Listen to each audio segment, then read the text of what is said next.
everyone. It is the Redmen Originals podcast. I'm Paul Machin, alongside me, Chris Pajak, Chloe Bloxham, and Dan Clubb as well. And alongside Dan, I knew I was literally trying to avoid eye contact. Thinking, no way. Dan has brought a 4 pints of oat juice. There you go.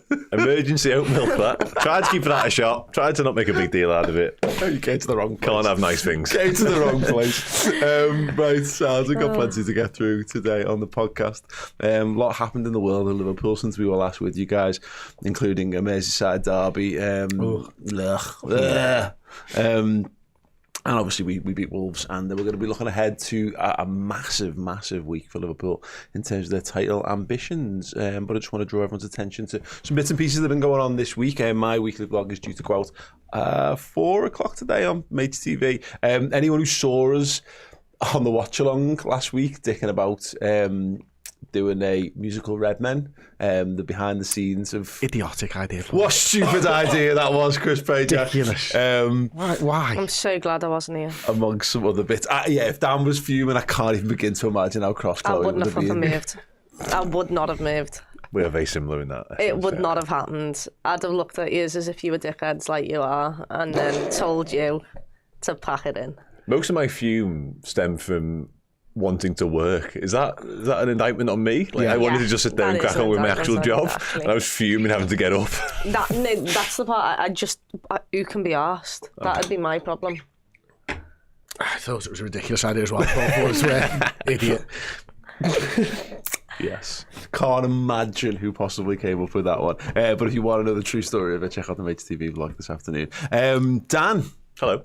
You spoke to a Liverpool centre-half, a hero of the post-COVID season. I did indeed, yeah. Rhys Williams up at Morecambe on Saturday, and Adam Lewis, for those long enough in the tooth to realise who that is. I spoke to both of them, but Rhys in particular, had a good chat with him post-match. They beat Accrington Stanley 2-0, massive game. He was brilliant, actually, at the heart of the defence, marshalled those around him through it, to be honest with you. But yeah, had a chat about this season, sort of touched on what happened a couple of years ago, obviously in the COVID season, and sort of what happens next really in his career and sort of his ambitions and where he wants to be. But yeah, lovely chat, lovely kid, and yeah, enjoyable little afternoon. Available on podcasts, available on everything. Yeah, absolutely everything on Redmen Plus. I'm going to see if I can get the picture up quickly, but we put a lot out on our instead. No, I can't get it. I would highly recommend checking out Dan's picture with Rhys Williams, because Dan is not a short man. He makes me look tiny. He absolutely dwarfed. Yeah, he's a big boy. I genuinely really lovely lad. And just good to see him back playing footy. He spoke about the loan moves he's had recently and the injuries and the problems and the illnesses and all that. Just happy to be back playing ultimately and playing well, like I say. Boss. Chloe, you managed to secure a ticket for the derby and a front row seat to the scrap of the century as well. Yeah, I did. Yeah, I'd have preferred to not see the scrap and us to just have jubilation in front of me. That wasn't the case. The only positives I can take from it is that half the Everton ground had left by the time that they scored the equaliser, so a lot of them didn't get to see it. Oh, I'd not even thought about that.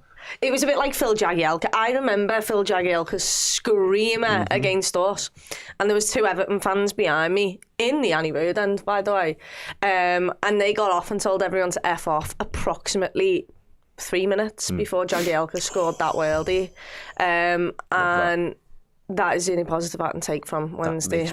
I would like to not speak about it ever again. Well, we're going to, so I'm lucky. But yeah, if you want to see that clip, it's on the Redmen channel. If you want to see the full vlog, in fact, did you choose not to do a vlog? Wow. Are you joking? It took me about an hour just to get to my car from their end, honestly. Kickoffs everywhere. Okay, well, check the clip out on the Redmen YouTube channel then, and check Chloe's general vlogs, including Wolves. Thank you. Yes. Yeah, on Chloe's. Check out Chloe's vlogs when Liverpool win. Yes. 100%. Who's got time to make one when we lose? I know. And it felt like a loss. Well, all right, pet. Yes, okay. Chris, you have got something interesting coming up. I can't wait for the Champions League draw on Friday. Any long-time viewers will know that I quite enjoy doing the... You come alive. Champions League draws and stuff like that. So yeah, it's 11 a.m. I think it's been confirmed for Friday morning.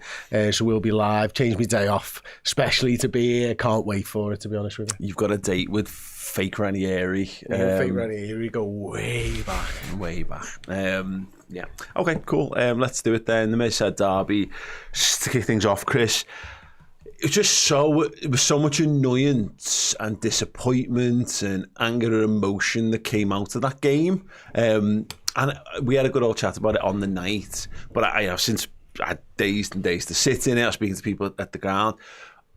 I think I said this on the night, but what we didn't really clock on to was we were the only set of fans in the universe who were behind Liverpool getting a positive result in that game. The commentary, the coverage, rivals, everyone were so busy wanking themselves to death over this glorious old lady of football. What a spectacular football ground Goodison Park is. It's a shithole, and it's been a shithole forever, and no one's ever said anything nice about it. But because it's the last derby, everyone got all misty-eyed about it, and unfortunately that was the overriding narrative that I think even the referee played into. Yeah, I agree with that, but I also think that Liverpool just weren't good enough. Once again, we were dragged down to their level in a Goodison derby, and I thought we'd have a little bit more about us last week so that we didn't get embroiled in that type of a game. And, you know, hopefully, as I said on the night, hopefully Liverpool and Slot and the players use that. If the message wasn't basically taking out the referee's hands next time, I don't know what you're doing, to be honest with you, because... Well, if it was the message, they certainly didn't listen to it, which we'll come on to in a bit. But yeah, I mean, that thing, Chloe, that was what it was. You got fucking Rio Ferdinand going, oh, listen to the atmosphere. And that, I mean... They fucking did a pitch invasion, and someone grabbed the corner flag and started running around with it like fucking He-Man. You know what they feel like about those corner flags, though? Tim Cahill sets about example. We're the first team that had them and all that type of stuff, isn't it? And, they get a bit on it, on those type of things. Yeah. But that was it. It became a huge story about ultimately Everton and this big narrative around them, which is really annoying because I thought the funnier narrative would have been us beating them in the final Bayside derby at Goodison, or even funnier was if that had been achieved via a late VAR overturn, but it wasn't to be. No, it wasn't. And to be honest, I actually walked away thinking a draw was probably the fair result. I thought they were the better team for a decent amount of that game of football, and going to Goodison Park, it's just always been a struggle for Liverpool, and I didn't expect it to be any different. And I just don't get what it is, because they come to Anfield and Liverpool can play them off the park and will play them off the park, and it's just something about Goodison which we can't get over. I love the fact that they're prepared to give all that up because they think that that's what's holding them back somehow. And I get it, Goodison's it's horrible. It's just that away end is grim as anything. I have only been in the lower before at Goodison. And you know, when everyone says Woodison, I didn't realise just how much of it was wood until I was in the upper the other day, and I was literally stood on wood. And it was like, wow, like, how is this holding us up if we score? And the celebrations were ridiculous for our goals as well. So yeah, it was a sucker punch, that's fair to say. Yeah, punch to the gut. But when we had to roll into Wolves with Dan, and I mean, just that kind of bridging that gap between the two, I think the one positive to take from it, that those sort of final scenes, was Curtis Jones is now absolutely golden amongst the Liverpool fan base for actually, you know, for going over, getting embroiled with Decore in front of the away end and all that kind of stuff. And I actually said in post-match content, I actually thought he was a bit stupid getting involved. But now that I've seen how many people, everyone around me at the match was talking about it, I've heard loads of conversation around it. People putting pictures up of him on the social accounts all week long. So I can admit I can see the positives in him being like that. No, absolutely, yeah. I think you want that, don't you? You want that sort of burning desire that just overspills. You're not thinking straight in that moment. No, you've seen somebody you've just been going up against for however many minutes it was go over to what he perceives as his own people, giving it the big. And in that circumstance, you're going to react. You're going to run over there and take on the world. And he certainly had a good go at it. Like, there's 3 blues on him at one point, wasn't he? He wasn't holding back.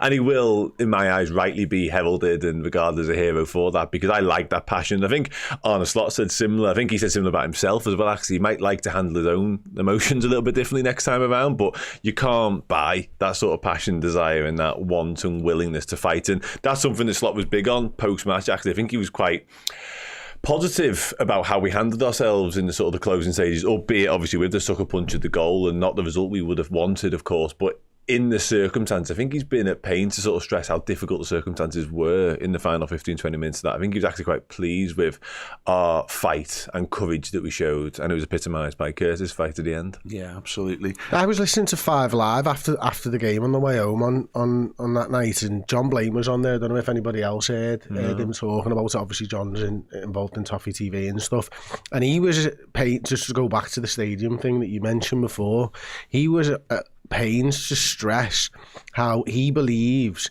that the new stadium has been designed in such a way that they're still going to be dead close to the pitch.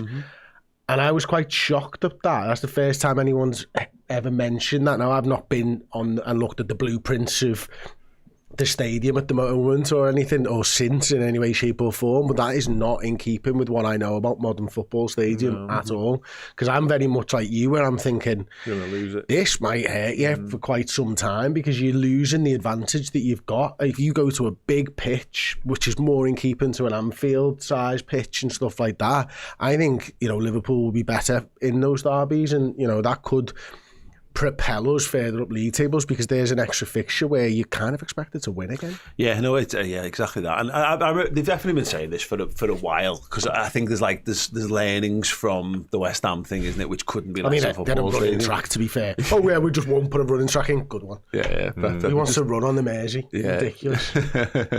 But yeah, it will be interesting. And I'm firmly of the opinion, get rid of that stadium, because I hate that. It's a horrible place to go, and maybe it does hamper them from playing this like super stylish brand of football, but they are so ill-equipped to move to a stadium like that stylistically that it's going to be a real eye-opener, which I can't wait for, to be honest, because for them.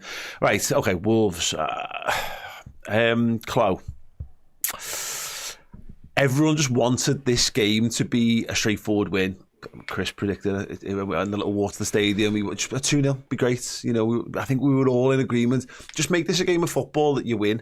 And for the first half, we just turned up. We were the better side. We scored some goals. Everything was fine. No need to engage the fans or atmosphere, or have everyone really run themselves into the ground. And then it turned into an absolute fucking nightmare that we had to survive. Yeah, it was torture, wasn't it, in that second half? I actually said at half time, I feel relaxed, but I feel relaxed because they've been in dangerous positions, they've broken the lines far too many times, but they've just been really poor on the ball, so that's why I did feel relaxed. It wasn't the fact that I didn't think they were dangerous, because I did think that in the first half. Thought they had moments, but I have a theory on this, and it might not be a good one, but for 80 minutes of Leicester v Arsenal, I sat there thinking to myself, oh my God, Leicester might actually get something here. Arsenal might drop points, and then that Everton game just becomes really irrelevant, doesn't it? And Arsenal did the little sucker punch, got 2 goals with Marino up top, 2 decent goals, but you could tell for them how big of a win that felt, especially for their fans. So as much as I sat there and I wanted Liverpool to just go and win 4-0 and have a lovely day, I actually think the way it turned out might be big for us in terms of it swings back in our favour. This is what a title race should feel like. This is what we know it to feel like. Yeah.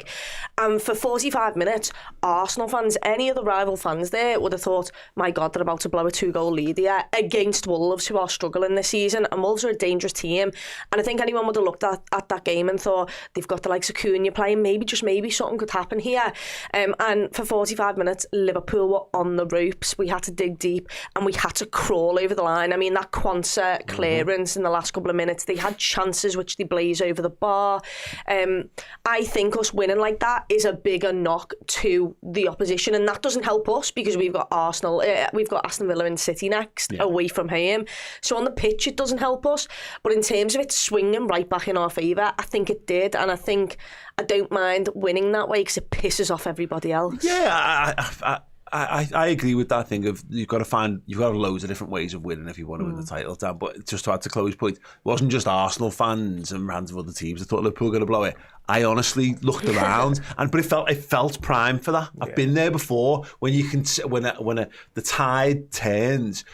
People around me were like the head in the hands. We weren't getting proper purchase on clearances. We just couldn't get the ball out of our half. When Endo brought that lad down for the free kick on the edge of the box, you're like, well, this is it now. This is going to hit someone's head, and Alisson's going to be diving the wrong way, and it's going to go in off the bar, and there you go, and we've been totally undone, and all the fears post derby were going to be realised. So actually, when it's not, it ends up being a real moment of elation. So I agree with Chloe's take on that.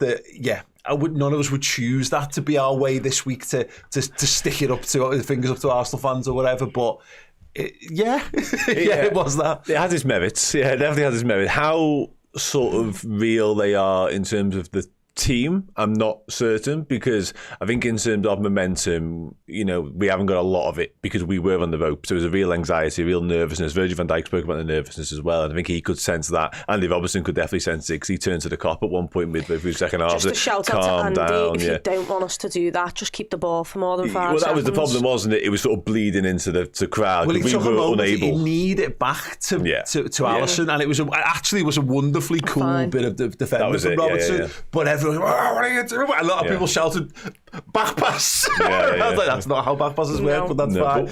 But him having to literally tell the crowd. And sorry, Dan, but I did think there was a couple of points during that game where Jurgen Klopp turns round to the main stand and tells them to shut the fuck up and calm down, and makes a big play of it. And that Slot doesn't do that. So he didn't have that to sort of fall down to, or to go to. So it made the whole thing felt like a weird negative cauldron. I've not really felt that this year. Yeah, which kind of comes with the territory, doesn't it, of the title races we've alluded to, because there's so much at stake all of a sudden. It's been a while since it really felt like that, so I take your point. But in terms of baby steps, in terms of building up a real sort of catalogue of performance levels heading into what is now a huge 9 days, that wasn't it in my mind. It was for 45 minutes, then very much wasn't for the second 45. But I think to get over the line might just give us a bit more self-belief. And obviously we were indebted to Quansah, Alisson Becker a little bit, and some more. So normally the impetus from the bench comes in the attacking third. It wasn't. It was the complete opposite this time around, which kind of speaks to the game state and the dynamic of things. But we had to hold on. It was definitely nervy, definitely very anxious, not good from a fan point of view in terms of how we're enjoying this particular ride, I don't think. But to get the 3 points is pretty much all that mattered. For me, it felt like at 45 minutes there was a big old adrenaline dump from after the derby and after the first half, where that did take it out of us, whether it's mentally, whether it's physically as well. Wednesday night against Everton.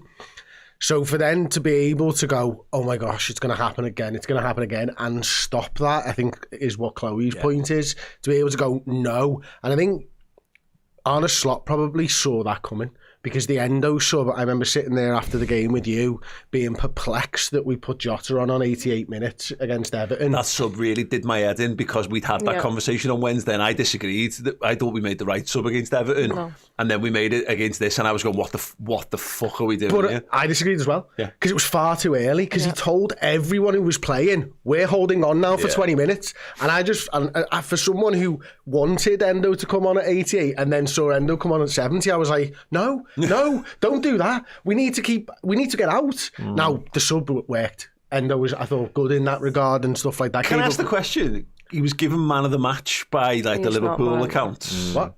Yeah, okay, good. That's probably the reaction I was looking for. He was, and everyone voted for man of the match in ours, because I used to do a poll post game. We got man of the match. It did not feel like that inside the ground. The free kick he gave away did me head in. Different game. The free kick did me head in, because there was no need for him to give that. No need for him to engage in that situation. Yeah, because there's 3 Liverpool bodies around. There's 2 of them. The first one in particular, where there's 3 Liverpool bodies there, and he just touches him and he goes, because obviously you're going to buy that. But I thought he helped us shut the game down. I would have given it to Quansah personally for that intervention, but that kind of speaks to the game, because it was such Jekyll and Hyde performance from 45 to 45. The second 45 becomes all the more important. So it is your defensive actions that stand out. But isn't it interesting that Slot saw that coming? Yeah. And I think he might have looked at the bench and gone, okay, I made a mistake Wednesday. Let's not make the same mistake 2 games on the bounce. Let's go for the more pragmatic, get the 3 points on the board, forget about this game and move on. Because, as I say, I wouldn't have done the Endo sub on 70 or whenever it was. But he did. Yeah. I didn't like the message that it sent to the rest of the team. I didn't like the subs in general, if I'm being honest. With Quansah being the obvious exception. Now, my reading at the time was it was just because Canate's on a yellow card. Yeah, and he'd give away a foul. He came out and said that's what. Cool. So, because that was what I felt at the time, Dan, and it was, I think, we talk about lessons learned. I think Slot's learning that you can sense when a referee's shite, like by just the randomness of the yellow cards they give. And the way Konate's yellow was mad because he dribbled past 4 lads and he got fouled. And all he did was like, he stretched to like just try and win it back. And it's one of those stupid ones where you go, it's a centre half, he's ran up the other end. Yeah, it's a foul, but everyone have a big laugh at it and crack on. And he booked him, but then, because he goes in for the header, doesn't he, before the half time. And that was the one that made Slot change him. Yeah, because he knew one more tackle, no matter how bad it was. He's done it 3 times now. He did it with McAllister after he got booked and then fouled David Brooks. Conor Bradley in the derby as well. He drags him when he knows they're walking that tightrope. He drags him, which is just smart. But this is mad Robertson how it's gone in the derby. But it's mad because used to be a sign of a heroic or really good performance that you trust yourself not to get a yellow card. The best players can play 90 minutes on a yellow card and still be themselves, but be inch perfect. But I think he thinks the referees are so incompetent that there's no need for us to jeopardise what we're doing by trusting the referees to do the jobs, because the point, and I again didn't see the TV coverage of it, but I got told that, I think it might be in Paul Tompkins' write up on it, but he was saying at half time they were going on about Konate could have been sent off for that foul right at the end, and it's like it's not you know, it's but this is I thought Quansah was brilliant is what I'm kind of getting to, but it is stupid that we live in a world where we've got to take our centre half off at half time, but I think we don't trust the referees. I think if it's Virgil van Dijk, he does keep him on. Yeah, you can trust Van Dijk a bit more. Exactly, because Konate's fucking handsy, and that's how he gets the yellow card in the first place. And he's always picks up yellow cards like that, and he never changes his game. Yeah. So I take the point, and you shouldn't have to make substitutions because of the referee. But if it was Virgil van Dijk, he'd have stayed on. For what it's worth, I think he gets booked for the first one for kicking the ball away. Really? He's made a foul and kicks the ball away immediately after as well. But I'm sure the referee made like a lash out sort of gesture after when he was explaining it to Konate, so I thought, he's giving it because Konate's like thrown an elbow or whatever, and he didn't. You know, we've seen that happen a couple of times. He wrapped his arm around his stomach and turned him, didn't he? Yeah. But I think that's just him, as you say, being so far off the pitch. We've lost possession. He needs to get back, and the quickest way of stopping the play is giving away the foul. So and again, it may not be. If that's on the halfway line, fair. Then it's a yellow card. But it's in it's in their third. It is, again, if it's referees taking themselves and it all for me a bit too seriously. You should just, it sounds daft. I know we always do this nostalgise things, but I can see it in my mind's eye of like early 2000s referees just fucking laughing in his face. You know what I mean? And go on. Can I just say though, the first half, Hooper had a worldie for us. Everything was going our way in that first half. You think? Everything went our way in that first half, mate, and there was some dodgy decisions by him that went for us. I agree. Yeah, I agree. Yeah, I thought we had the better of it. First 45 minutes. The better of it, like. Yeah. He's not shit, though. He's a bad ref. We'd all bad. It was bad decisions because he was making really good decisions. Simon Hooper reminds me of anyone who's ever worked in in the public service industry, like shift work or whatever, of that guy who will always cover someone's shift. So if you ever just can't be arsed or whatever, there's one guy who works for any bar or shop or whatever who will take on any shift going, and they're never the best employee. They're just loved because they're your go-to person. That's what he looks like. He doesn't look like a referee. He doesn't have the skill set that makes him a good referee in any way, shape or form. He's not so huge and annoying that he really catches your eye. He's just fucking woeful at his job, and but none of them are good anymore, are they? That's the problem. Seemingly the best one that we always hark on isn't very good. He's terrible. He's been terrible for 3 years. He was an ugly old win though, wasn't it? He was an ugly old win. Bollocks. The rest of the subs then, going back to the Endo thing, that was I think we needed control, and I don't know. And he brought Darwin Núñez on, and did he? I don't know how that was controlled to me. Well, the Endo one, am I right in saying Endo meant that Szoboszlai went out to the left-hand side? Yeah. That was the wild part of the substitution. Because McAllister ended up in the 10, and the only 2 times of note McAllister did anything, he ended up in the left wing position, crossing on his left boot, and that is not a position that Alexis McAllister should be in, because he can't do that. He's not a left-footed player. And that's why it felt... I don't know what the fuck they were thinking, and I can only surmise it's just Szoboszlai stays on because he's got pace and he's tall, so you've got that as a physical presence thing on the pitch. Yeah, no, exactly. But you're right. McAllister went to the 10, and he was breaking the lines. He was bombing in behind, like, and he's got no pace to speak of whatsoever. So why? It was. I remember like James Milner doing a bit of this towards the later days of Liverpool, making those extra runs. You're like, mate, that time's gone for you if ever it existed. It felt. Yeah, and I it just left us really unbalanced, I think, on that left-hand side, to be honest. And look, it could have been Elliott, Chiesa. You know, if you wanted to make it different, well, one or the other, if you wanted to change some things around, maybe Chiesa's the obvious one. Diaz for Chiesa, like for like. And then, I don't know, McAllister was playing too well and he wasn't going to take Gravenberch off. No. He clearly wanted Endo on. And that's, I don't know, I thought it was the path of least resistance, but not a great path to trod down. No. Yeah, it nerfed Szoboszlai in a big way for me because I don't, he just didn't get into the game at all because he's not. I know he was a wide man. He played wide, for most of his career before we got him. I think more from the right hand side than from the left. Yeah, but he doesn't. He's not really a take someone on kind of guy. He's also not like So he's a bit more Gakpo than Diaz. But then he doesn't have that. I don't think he's got that get into the box instinct in the same way either. So he played sort of like left mid, out the way. Meant we really struggled to play out down that left hand side as a result. Yeah, the whole thing was a bit of a mess. Yeah, we struggled to play full stop, I think, second half, didn't we? We couldn't put 3 or 4 passes together at times. It felt like at one point we had like a real sustained spell of possession for like a minute and a half, and it just felt like blessed relief. Like, honest to God, it was that bad. Some of the stats to come out of it as well didn't make for pretty reading either, and it kind of told the story. But yeah, we tried to make do with the subs and what we were trying to do in terms of the balance of the squad aside. It didn't work at all for me. I think Gravenberch has had a bit of a sticky week, to be honest with you. I'm loath to say it, but it felt like some fatigue matter setting there. He's not been himself. He certainly wasn't himself on Sunday. I think McAllister's probably the standout of the midfielders, but yeah, Szoboszlai just got a little bit lost. And you do want to keep him on the pitch because of everything he offers. He's better in open spaces, to your point. He actually in the first half has that driving run into like that 10 space and has a shot. That's what he wants to be doing. Yeah. Put him somewhere else, you don't quite get the same impact. Just a question. Because we made the sub at half time, is it 3 substitute slots? And we made a double substitution. Was our first load. We still actually had an unused substitute and a slot. Correct. So I could understand it a bit more if you didn't have that slot available to you. So you'd have to make a double substitution with Endo on 70. You might think that's a bit early. Do it again, yeah. But like even with 10 minutes ago, you probably would have thought this isn't working. Why haven't we done something? Does this not speak to where we're at with like to Harvey Elliott and Federico Chiesa though? Yeah. To bring that, you know what I mean? Like he doesn't trust them enough to put them into that circumstance. That's how it feels. The Chiesa one is so weird because he's there. He literally plays in those positions, and again, it might just be that thing of he was desperate to have Endo on, and he didn't really want to take Szoboszlai off. Well, maybe I don't know. Do you change shape a little bit after 10 minutes? You can go, well, Szoboszlai's not done nothing here. Yeah. Nunes has done nothing here.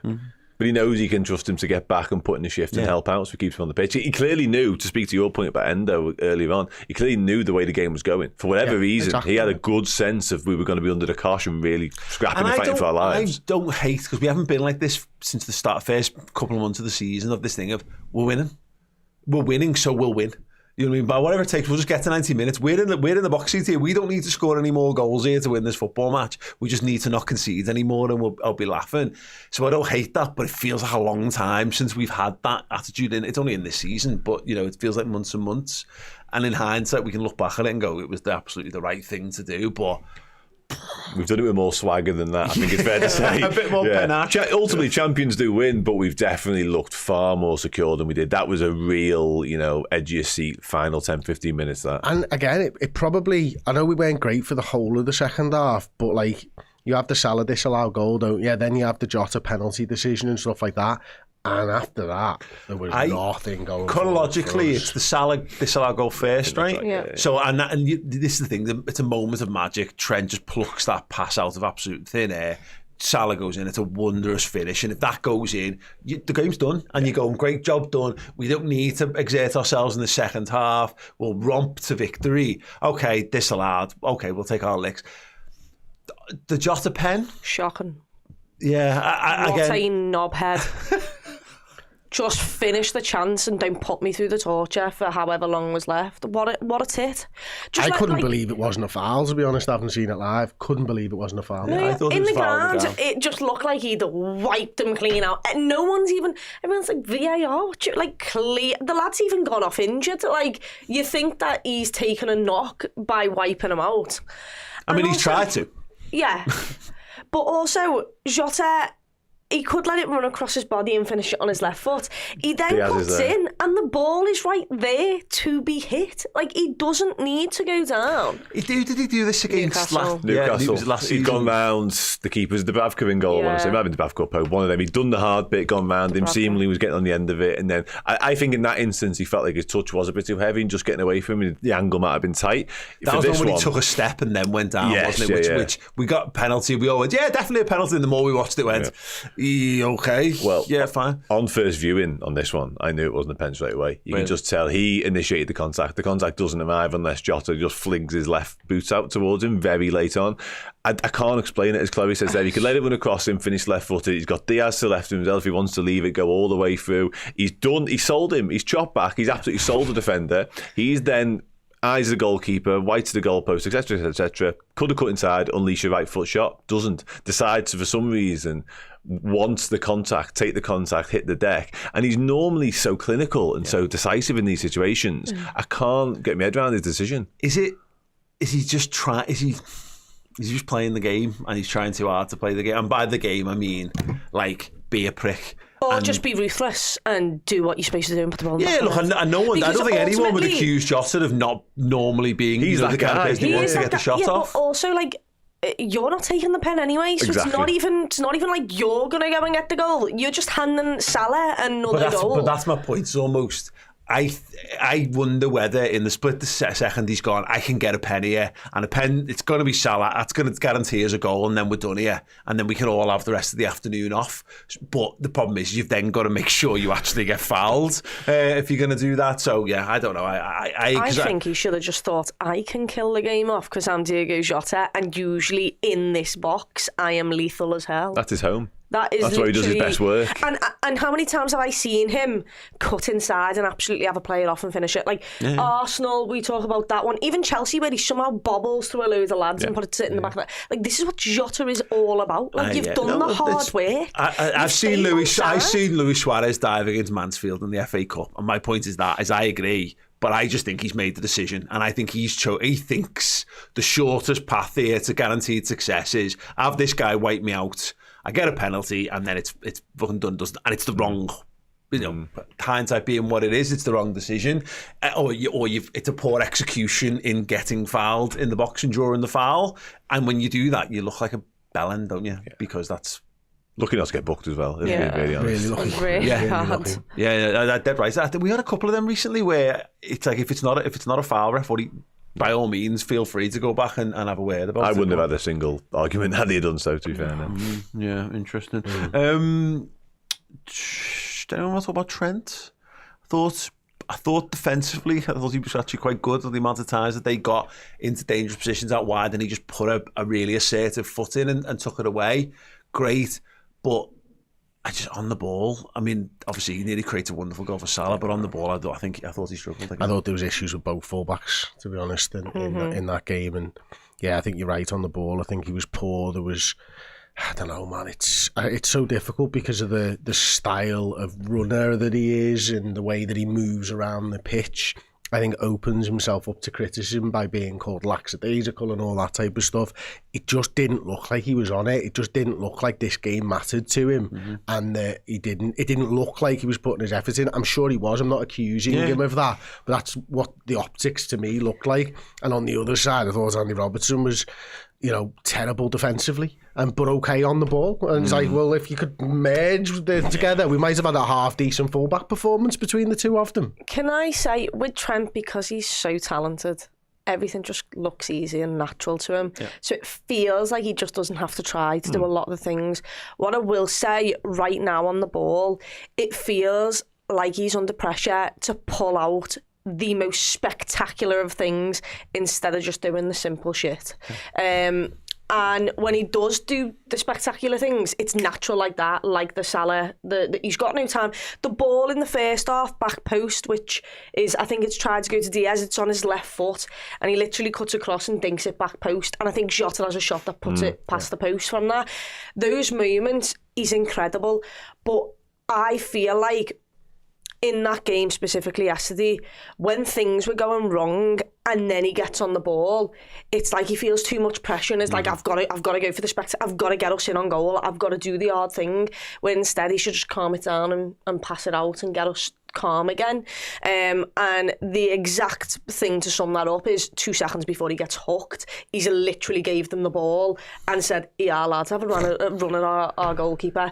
And it's like, what are you doing? Just do the simple thing and keep the ball. And it feels like he's under a lot of pressure. That is all I can see. Under a lot of pressure to do the spectacular. And to be fair to that bit, they all had to go.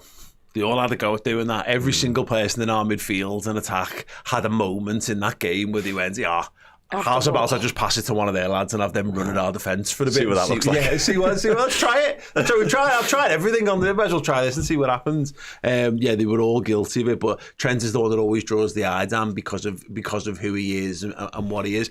I keep coming back to it. That will come for me. It always does, because he, as we saw, he has the ability to create something out of nothing. I was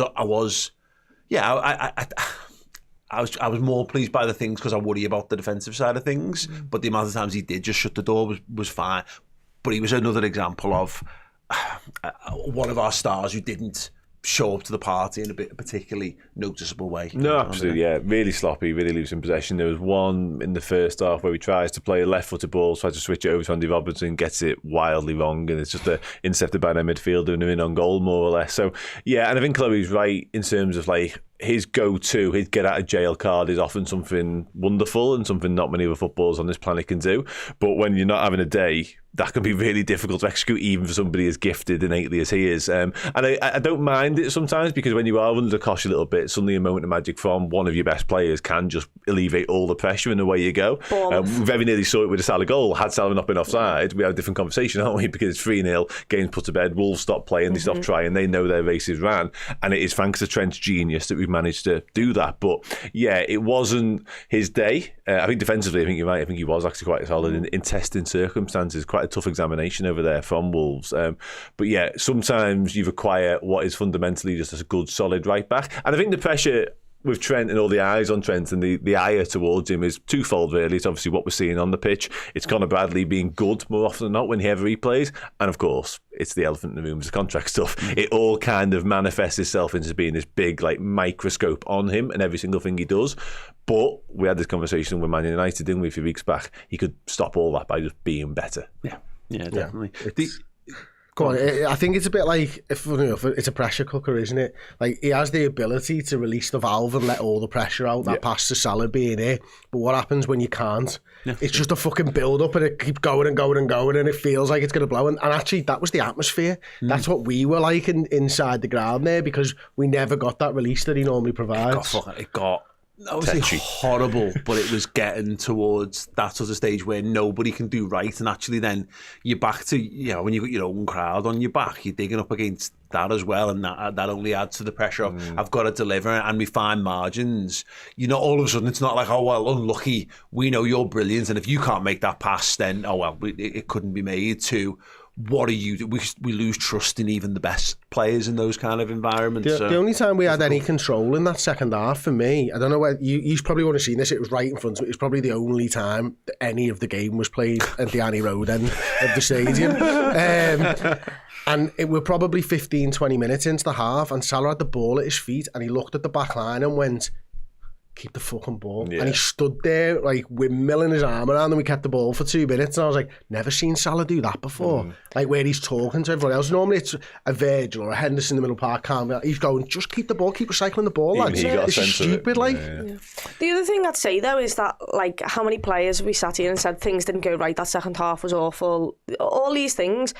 but Liverpool have won the game of football. You have to win in so many different ways. You can't be brilliant every game, and players will have off games. You will have off games. It was vitally important that after the sucker punch that we took midweek, that you just get over the line, you restore the 7-point gap, and you swing it back in your favour again and say, go on then, Arsenal. 100%. But, and I said this at Bournemouth a couple of weeks ago, that game, we come out winners and you feel sound because of the scoreline in the end. But that game had a bit of absolutely everything you need to win a league title. There was sheer luck there. We had so many pieces of luck. You had Alisson Becker making a brilliant save. He makes one in the second half right at the beginning, which was a brilliant save. You had players digging deep and just getting over the line, but then you also had the brilliance of Mo Salah curling one top in to finish the game. You had moments like that. You had Diaz never giving up, Diaz winning penalties. You had Salah obviously sitting down the goalkeeper after the goalkeeper tried everything to, prolong his wait. And you had to grind through. You have to show different ways of getting over the line and winning, because you can't be perfect every game. You can't be good every game. So that is why I try and see it as it's a kick to everyone else, because we've won it in a way where we've been absolutely crap for 45 minutes. You're 100% right. We've just got 10 more minutes to fill before we get to that point. But thanks. But no, I know, because I 100% agree with that. Because what you want to do in those situations, when you're going up against Arsenal, and Arsenal are bringing on centre midfielders to play centre forward and winning games, and that's cool. And they'll feel elated with that.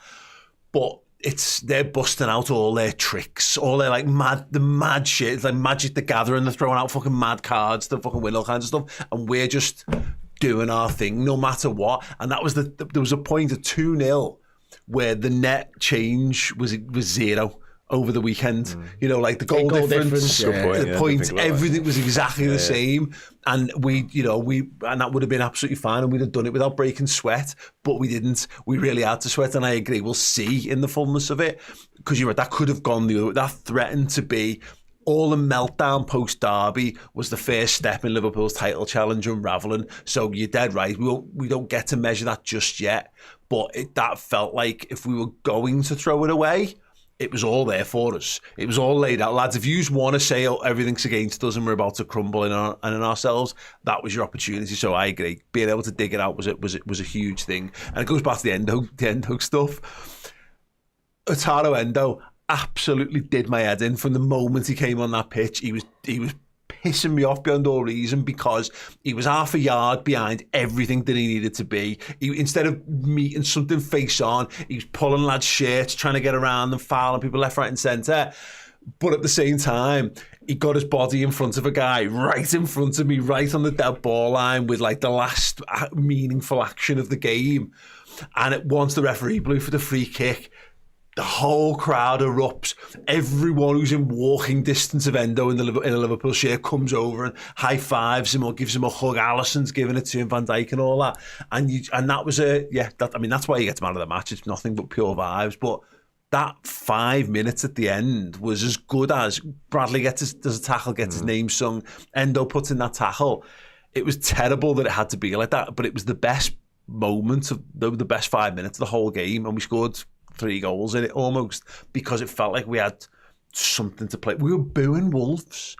We were booing their possession of the football. Like Man City, Man United, PSG, Real Madrid, they're the teams we boo in possession of. You don't boo fucking Wolves relegation fodder at home, but we did.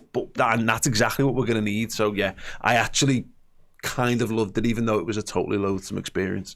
A couple of player performances before we move on. Diaz, Chris. It's been creeping into people's chat about Liverpool this season that he seems to be the one that people don't like at the moment. I've been restored to the wing and involved in all the good stuff that we did in the first half. Yeah, I don't think it's a Diaz thing when he plays centre forward. I think it's a centre forward thing when they play for Liverpool at the moment. Take your pick. Jota, Nunes. Strap yourselves in for hating Alexander Isak next season when none of them are getting none of them are getting the football, are they? No, Jota has that one strike that Chloe mentioned, and that was it for Jota He in does the penalty incredibly area. for our first goal. His Yeah, the turn turn on the is- ball. It's is amazing, brilliant, but it's yeah. not in the not in the area box, where no. you want your centre forward. It's absolutely fantastic, and you can take it back further. Van Dijk marshalled a 2-on-1 against him and wins the ball before the ball's played to McAllister, and yada yada yada.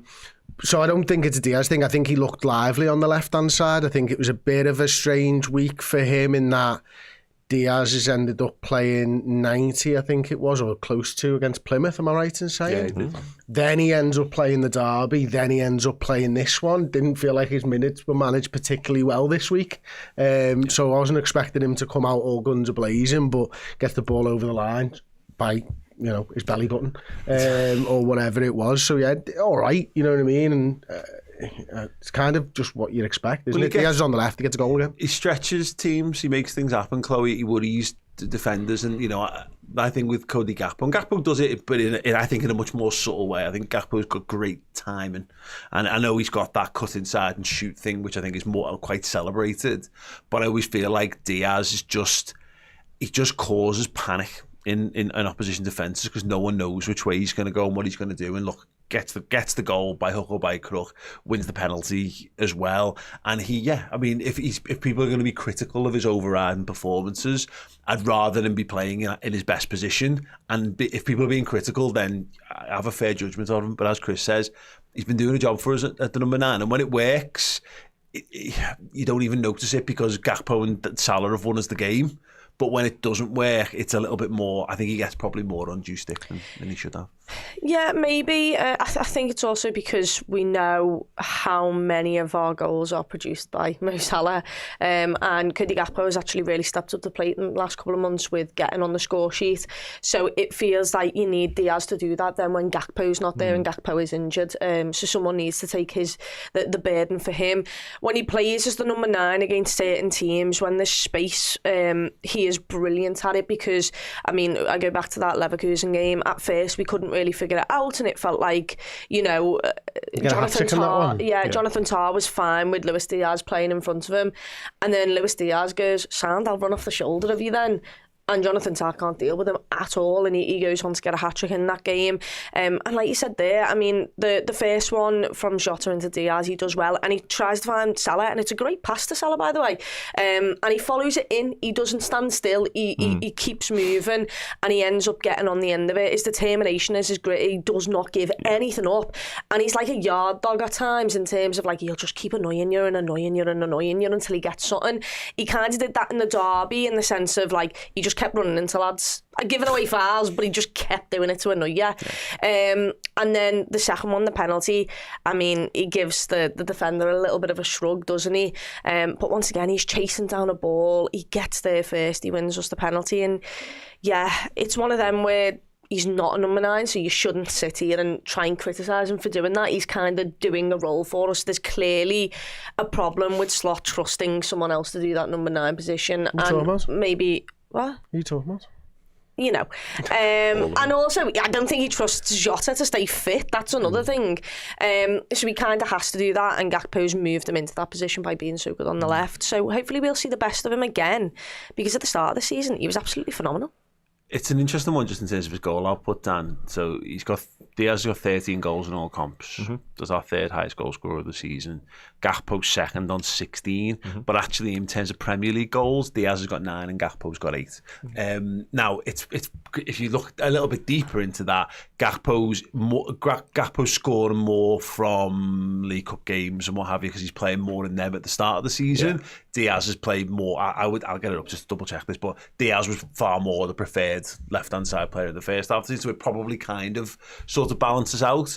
But this is it now. Is this Diaz's first goal this year? Yes, first goal contribution this year, full stop. The evidence was mounting up unfavourably, I think, on Luis Diaz, which is kind of why the conversation, and I agree with all the points you guys have made in terms of he is playing out of what would be his favourite position as that false 9 type thing, very much, facilitating what goes on around him with Gakpo and Salah, obviously, but at the same time, you're playing the number 9, whatever that looks like for Liverpool, a Liverpool side that's by and large winning games of footy and scoring goals along the way. You've got to contribute to that in some aspect, in my mind. Mate, you just have to. You're 100% right. Me and Josh were talking about it on a deep dive last week, and when the manager is coming out and talking about Dominic Szoboszlai not getting enough goals and assists when you play the number 10 for Liverpool, tells you all you need to know about what the number 9 should be fucking doing. Yeah, there's no hiding place. Absolutely, It's just ridiculous. Yeah, it's timely, return to form in terms of goals and assists. Well, the assist, the penalty, obviously, very timely with Gakpo being that injured. Because your point, Chloe, about picking up that slack and taking the burden is absolutely right. Because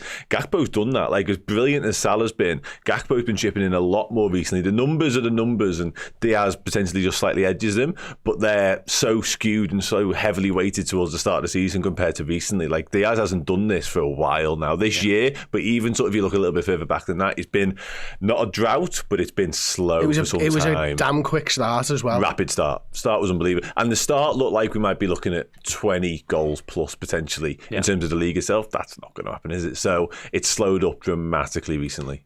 Yeah, it is. It's definitely a conundrum, though, in terms of what we're going to do in the summer. I keep seeing people talking about this. Diaz might get moved on. There's constantly being linked with moves away in the summer. And yeah, I just don't know, because we were all over Jota at the start of the season, and now I think people are starting to go a bit on him. I don't think there's anyone now who would go. I think Jota's probably between Jota, Diaz, and Nunez. We'd all probably put Jota ahead of that 3. But no, right? Yeah, absolutely. Centre forward. Yeah. If only that, right? If you frame it, you're only keeping one of them. Oh, we keep. I'm just saying. No. I mean, if you've only got one centre forward, who am I picking from those 3? It's probably the lad who's fit and available every week, and therefore Diaz might be top of my list in that regard. Okay. Because and he gives you 2 options with the left wing and the centre forward stuff as well. Now, as part of an overall squad type of thing, I think Jota's the best centre forward out of the 3 of them by a mile. But I fancy that Liverpool sign somebody as a centre forward. I fancy that Diaz and Nunez probably both move on in the summer, and Jota's probably kept around to back up the new number 9. Interesting. Yeah. I'm not against that. Do you agree with that though, Chloe? If everyone's fit from our front line, who's starting number 9? Jota. Yeah. Jota. And but it's funny though, isn't it? Because I don't think anyone's totally convinced by any of it, and that goes back to: is it systemic? Is it just that we're not set up to get goals from number 9 in the same way? Because I don't see. Let's use Darwin as an example of it. Darwin was such a volume shooter for his first 2 seasons because everyone used to talk about how many chances he missed. Yeah. Darwin Núñez doesn't miss chances anymore because he never gets fucking chances in the first place. So, or certainly nowhere near as noticeably as he was, particularly last season. So. Yeah, if we're going to get someone else in that position, they're going to have to be a transformative footballer who's going to have to be so good that we change the way we play. No, right. Sorry again. You're right. We did a deep dive on this last week, and what it comes down to is 2 years ago, Jurgen changed what Mo Salah's role was and made him the provider for Mo Salah. Made him the provider for Darwin Núñez. Mm-hmm. That's what we're looking for again. Yeah, because right now. We've gone back the other way because it didn't work with Darwin Núñez. Yeah. Because we give him 5 to 6 chances every fucking game, and he'd miss 5 to 6 chances every fucking game. Yeah. So we need a striker that you can go, Mo, you're back to being that provider from 2 years ago because we now have a guy up front that we trust is going to finish them. Agree. It's completely possible with the players that we've got. We've seen it before. Mm-hmm. It's just that we didn't have the number 9 knocking the ball in the back of the net at the time. Yeah. And we still don't. For my money, that's what who are you going to trust more right now, Mo or Jota? When the chance is coming, it's Mo. Still Mo. Yeah. You need someone you trust more than Mo to be able to make you go. Now we're changing the way we play, lads. Because until somebody steps up, you're just going to keep funneling it the way you want. Yes, we do need a transformative. I think so. It's what I'm confused. Yes. We do need a transformative centre forward if we get one. Yeah, of course. I think we do, personally. I don't... You shouted no at me and then went up. No, because I wanted to make the point. Rather than no, man. I don't believe our system is so heavily weighted in not getting numbers from centre forward at all. I just think that's kind of the personnel and the cards that he's been dealt and what he's inherited. And he's certainly making the best of it, don't get me wrong, but in his previous managerial 10 years, he's had centre forwards to score goals. Yeah, Santiago Jimenez was the main guy at Feyenoord. So I think we'll see that come round again. Mo will still chip in, providing he's still at the football club, of course. Likewise, Cody Gakpo, whoever's playing from the left.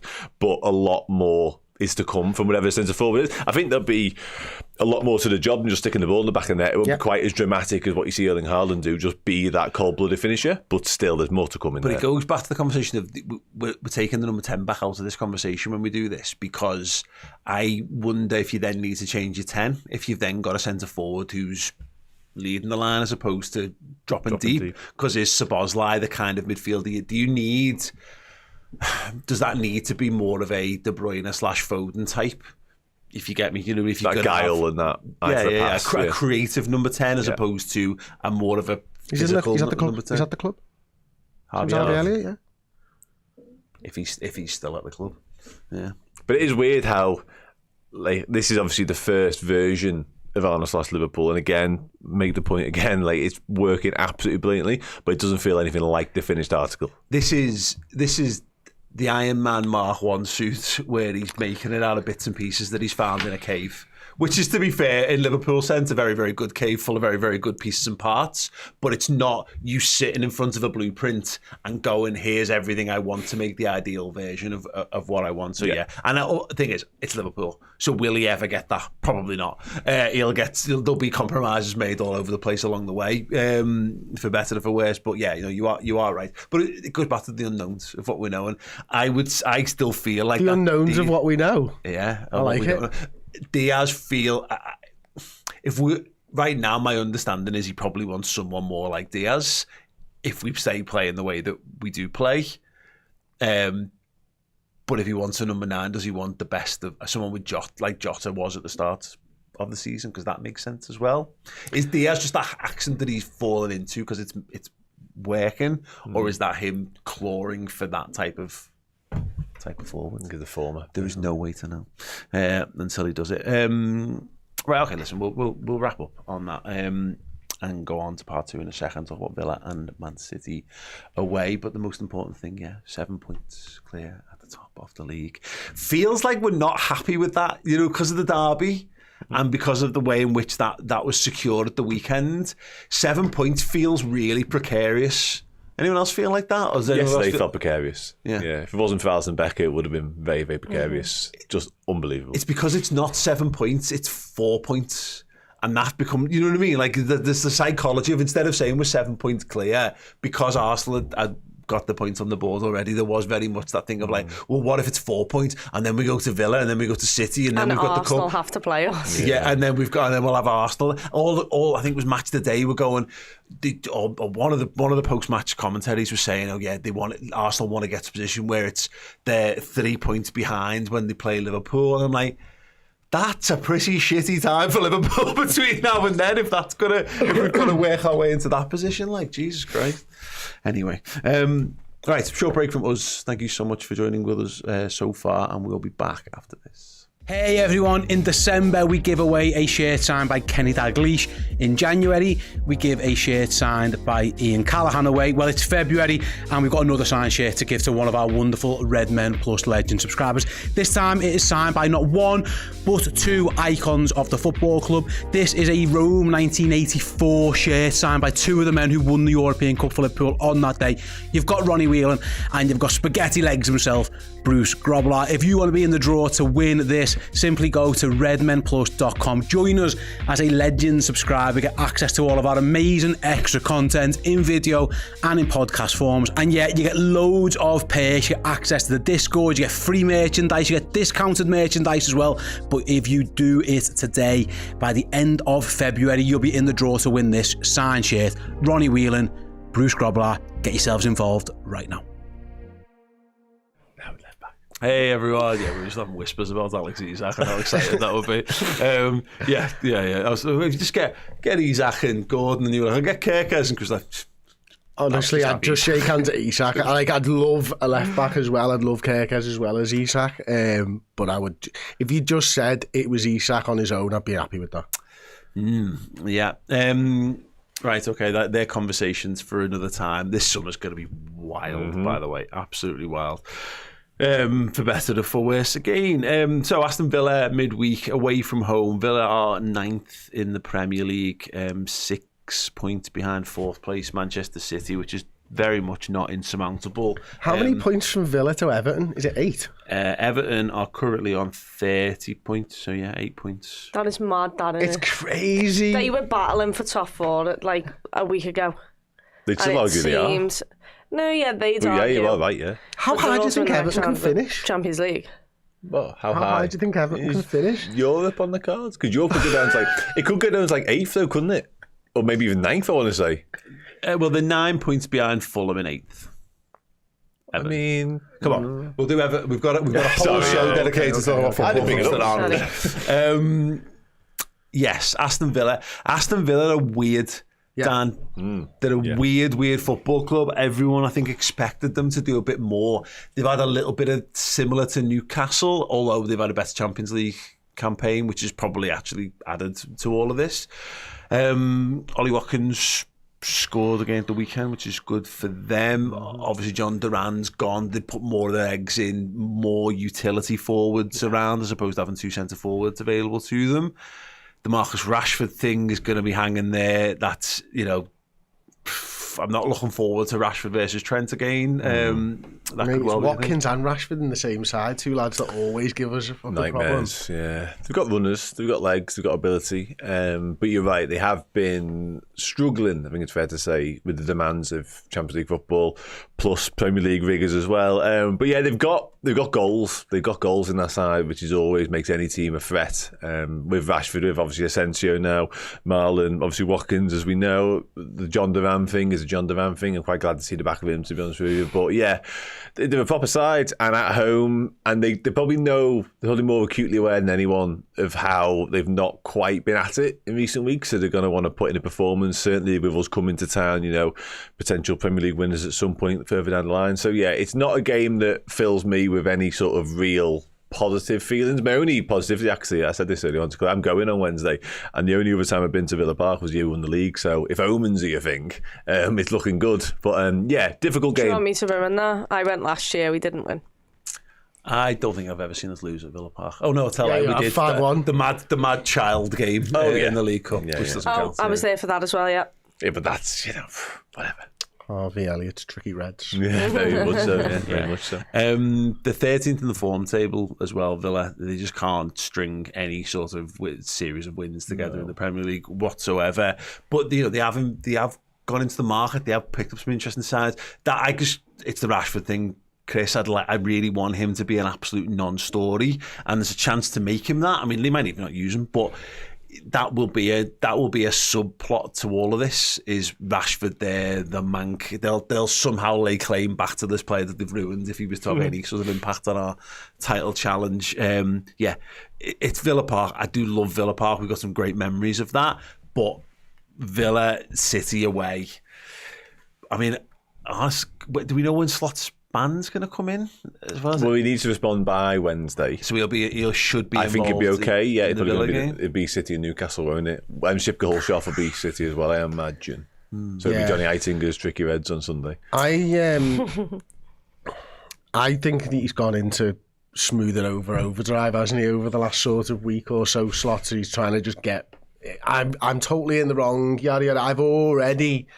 I know my mistakes, guys. I don't need the punishment. I do feel that's the way that they're sort of playing this at the moment, Liverpool, and hopefully Slot is on the touchline. I mean, I wonder. I think the only way we're going to ever hear what was actually said is if, he almost deny it, but I don't think he's going to deny it, is he? Maybe he's hoping for leniency or whatever. But yeah, I mean, look, I don't want to think about a world where Slot's not the manager against Manchester City. Well, not on the touchline anyway, Chloe, but it does add to the pressure of it all. It's similar to the Wolves stuff. We need to don't worry about that until the weekend. Got to get these 3 points by hook or by crook, and then think about what comes after that. Yeah, and also, it's time for us to get the points on the board before Arsenal. So, it felt big this week because for a little period, everyone was like 4 points. What the hell happened? We could have been 9 points clear, had we held on for another minute or whatever it was in the Everton game to go to 4. And hopefully we can obviously put it to 10. And then their game seems even bigger. Do they have United? West Ham this weekend. Wow, West Ham then Forest. Well, you know what? But after West Ham, it's like Forest, United, Chelsea. United, Chelsea, yeah, it's a tough one for them. Yeah, and even then, Graham Potter, please help us out. But yeah, I think it's important that we play first. We try and get the points on the board. It's gonna be a real tough game. They're a really good squad. Unai Emery's boss. And Villa Park is one of the best stadiums for me in English football. I absolutely love it. The atmosphere that they can create is incredible. And it will be like that. And I think they've got Chelsea on the weekend. So it's 2 massive home games back to back for them. So yeah, it's going to be tough, but if you want to be in a title race, these are the games. They have been a bit Jekyll and Hyde this season, more so than last season as well, which should help us out a little bit. I think so. But in terms of the fans, they're going to be bang up. I said earlier on, this is Liverpool coming to town. This is the one you circle in the calendar as well as your derbies. Like, this is the big boy. This is what it's all about. Like, and especially Aston Villa now, obviously got Champions League football. These are the conversations and the types of fixtures they want to be competitive and really sort of showing their own credentials in. So it's up to us to go there. And after a bit of a sticky week, I think it's fair to say, when you include Plymouth, the derby, and then obviously just about getting over the line against Wolves, it's now time. I feel like a broken record. I've said this hundreds of times, it feels like, in the past month, but it is most definitely now time to really sort of put a marker down and say, no, we are what we are the real deal. And listen, if it's a sticky spell, fine, but find ways to win. And at some point, we talked about it earlier, whether it does feel like there's a lack of trust towards Elliott and Chiesa. You can't help but feel at some point one of those lads, if not both of them, is going to need to come on the pitch. I mean, Elliott had a telling role a few weeks ago around the Forest games, and it's. I want it for both of them. Every time I see Federico Chiesa kicking a ball around, whether it's at half time or in the warm ups, he just seems like such a happy little fella, desperate to make an impact, and we all know Harvey does as well. So yeah, I'd like this to be another one where maybe we just we get our feet back under us, or legs back under us, and go and get a good solid sort of win. But yeah, my gut on this one feels like this is going to be, we're in a little bit of we're in a bit of a slog at the moment. Yeah, we are. It doesn't really matter as long as we get a win. That's why it's such a, obviously if you could write the script yourself, you'd pick what Dan said and put a marker down. But if you combine that with what Chloe said about going 10 points clear at the top, that if you could walk away with a 4-0 win, I know that's crazy, and a 10-point gap at the top, that's Arsenal going, this is done. Just their form. Oh, we're about to go into a sticky spell of games here. Yeah. Like, that's the type of thing that you're both talking about. And that's right, Chloe and Chris, the exact psychological flip of, instead of going, 7 points is constantly back down to 4 points. You've got to slog your guts out against West Ham just to get it back to 7 points that's try doing it with no strikers. Well, exactly. They already think the world's against them with injuries and decisions and what have you. And if West Ham have a result at the weekend, you can thank me and Dan for it. So I'm doing I'm sure loads of people are a last man standing. Okay. We're 7 weeks in. The pot's £2,800, I think, for 280 people. And I've picked Arsenal this weekend, and on the proviso, and the lad who runs it's a massive red as well, obviously. And I was like, for what it's worth, I'm totally okay going out this week. Win-win situation. Totally win-win, mate. I wouldn't mind you getting the money, but at the same time, I really hope you lose. I really don't want you to get the money. I want you to I've lose. never wanted to not have £2,800 more. It's a load your fantasy team full of Arsenal players kind of weekend. That 100%. Man City, and then a little bit further down the line, Chloe. I really would rather have played them 3 weeks ago or whatever. Marmoush just scoring such a player, ton of really good goals at the weekend doesn't make me feel any more relaxed about the whole endeavour. Do we know any more on Haaland? Yeah, just that he's a tit. I think he's fine. I think he's fine, knee thing I don't think there's any problems. I think he's alright. Fucking wanker, that lad that had all the hallmarks. Well, he carried on after a second. After it, I think he's okay, to be honest. So I'm sure I've seen that over the course of the weekend anyway. I think he's alright. Never mind. They've got a spare knee for that robot. Oh anyway. He's got swappable parts. He must have Haaland 2 is sat in a vat somewhere underneath the Etihad. It's. They've bought the players in, they've spent money to try and stabilise the ship. They've definitely done that, and there are annoying early signs that they might just be getting back to some sort of semblance of Pep-like form, which doesn't particularly bode well for us. But they have got Real Madrid to play this week, which is a huge season. That's actually a season-defining game for them because they should get top 4. They're not going to win the league, but they actually could be one of those teams that has a crap domestic season but still goes on and wins the European Cup. Yeah, a big week for them. And look, we can sit here and say they've steadied the ship, but they have also struggled. I mean, Real Madrid scored 3 against them, and I thought City were actually the better side for the majority of that game of football. They still make absolute ridiculous mistakes that somehow ends them losing the game in pretty much the last minute. Who did they play in the FA Cup? Leyton Orient struggled against them at times. Stop I mean, shade about that one, though. No. That can happen. We Quite hard to win then. They're playing Plymouth in the next bloody round, aren't they? Yeah, thank God that I don't have to play them. But there are still, ways to get at them, and if you do get at them, they've still got a vulnerable side to them. So they've brought in players. They absolutely turned over, Newcastle the other day, which isn't easy. But we've just got to hope that, us coming to town. First of all, I just hope that they hate Arsenal more than us, and therefore Pep Guardiola's like, actually, I can't let Arteta win a league. Can I just pull on that thread a second? Because isn't it a weird feeling to be in a title race and know that the general public probably favours us over, because I think Arsenal are well more hated than Liverpool. I don't know whether it's the general public. Maybe City fans. I think even that changes with the win, to be honest. I think whenever Arsenal play, people hate Arsenal. And when we play, people quickly revert to hating us. You know what I mean? And it just changes depending on who's on telly, basically. Everyone just wants Forest to win the league. Basically, yeah. I do think people have got skin in the game with the Arsenal stuff, though. I think I said recently that people have got a lot of time in their lives for the meltdowns from Arsenal fans. Like, people have grown up with Arsenal fan TV fulfilling so much happiness in their lives of watching people lose their shit on a regular basis. So I do think that will edge it towards us because, you know what you're getting. If you told me what happened at the end of the season, look, people will be happy to see us upset and all that kind of thing. But oh my God, it's going to be like a fine wine, like a fruity Beaujolais at the end of the season if Arsenal absolutely cock it up. But also, I mean, Arteta is Pep Guardiola's understudy. Pep Guardiola can't be letting Arteta win that league. No, you're right. He can't. Yeah. And also, they hate each other. With us in the City, it's like, oh, well, we half respect you because you're actually a decent side. You've got a really good manager. We hate you, but at the same time, we respect.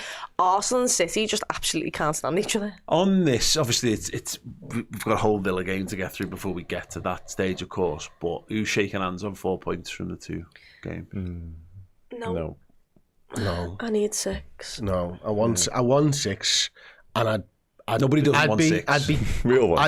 I'd be happy with 4, but I'm not shaking hands on it because I'm kind of still open that Real Madrid get beaten by Man City 3-2. It goes to extra time, and then Real Madrid beat them. Okay. And so I need to know whether they've had that extra 30 minutes of footy before I'm taking the point against City. Okay. Yeah.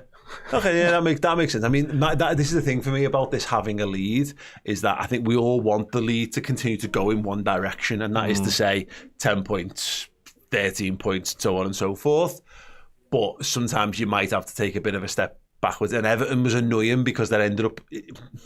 wasn't that because ultimately it was the game in hand. So, it told us that we had a 7-point lead definitively. But yeah, it will be frustrating. But if you, it's the Etihad, man. We fucking never win at the Etihad. We never ever win. Let's make sure we do it this time around. I'm in that boat. Of course. Let me make this abundantly clear because it seems to be getting lost. I desperately want us to win all 6, but if you won't have a better season to beat Man City. I'm sorry, you wouldn't. I'm just saying. Take it now. Yeah, because I think you can lose. I think you can lose both of these games. Yeah, I'm close to taking it. I just want to see what the outcome of the Madrid City game is. Yeah. If they, lose in 90 minutes and the game's not close or whatever, I'd probably shake hands on a point. Like, it's just that temptation. I don't think it's ridiculous either way. I think we get lost in this idea sometimes of like, and City, we've still got to get the 3 points against Villa on the board. Yeah. If you don't get them, all of a sudden you're in a world where you've got to go the Etihad and get 3 points, and that's fucking stupid because that's where you're entering into like that's science fiction shit. That so because it happens so sort of rarely. So with Goodison, see with Old Trafford, you've got to be happy with a point at those grounds. And then if you get more than that, you should be fucking deliriously happy on top. If we get 6 points from 6 this week, I think that's it. I think we've won the title. That's what I said, by the way. Do you think? I was going to go one step further and say 9 from 9 in the next 9 days. And that's that. Newcastle in there as well. Yeah, Newcastle's not easy, like. No, none of them are easy. Far from it. But I honestly believe that Newcastle's a home, though, isn't it? We've got three consecutive home games after these two, and the cup final in the midst of it. There's that little break, then, isn't there? We go these 3 little break. For the break. 9 points from 9 available to us, and the next 3 done. I'm looking forward to next week's question of: would you have the 3 points against Newcastle in the league or the Carabao Cup? Oh yeah. Box that we've been doing this a long time. Come on. Yeah. Because that's the 3 points in the league, by the way. But it's too early to commit. You touched upon it before. Plymouth, Man City in the next round of the FA Cup. Has that softened? Have you even thought about it? Has that softened? Massively softened it. I was absolutely made up. Yeah. I never wanted to beat Plymouth. I never said never. No. In fact, the only way in which I'd have been more made up was if Plymouth would have drawn Brighton away, and then I'd have been like, thank fuck, because then I'd have had to go to Brighton. Man City was the next best thing after that, really. It was the best outcome. No, I and it's mad because we're having a little wobble at the moment. The thought of throwing another football game in, that football game, any football game, had we have, I don't know, Cardiff in it. If it had been Cardiff at home, I would have been annoyed by the fact we put up such a poor showing at Plymouth. That would have done me head in a little bit. But missing City, another trip to City in the midst of everything else going on right now, I can make peace with that. Yeah. Same. Agreed.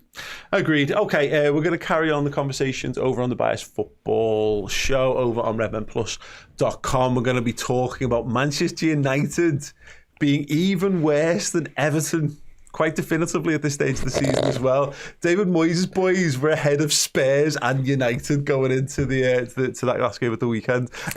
Fascinating stuff. We're going to do Arsenal's centre forward solution in Mikel Merino and why it might be the best thing that's ever happened. Them thinking he's the best thing that's ever happened, and a whole other load of conversations around the league as well. So come and join us over on redmenplus.com for that follow-up show, and we'll see you over there. Ta-ra.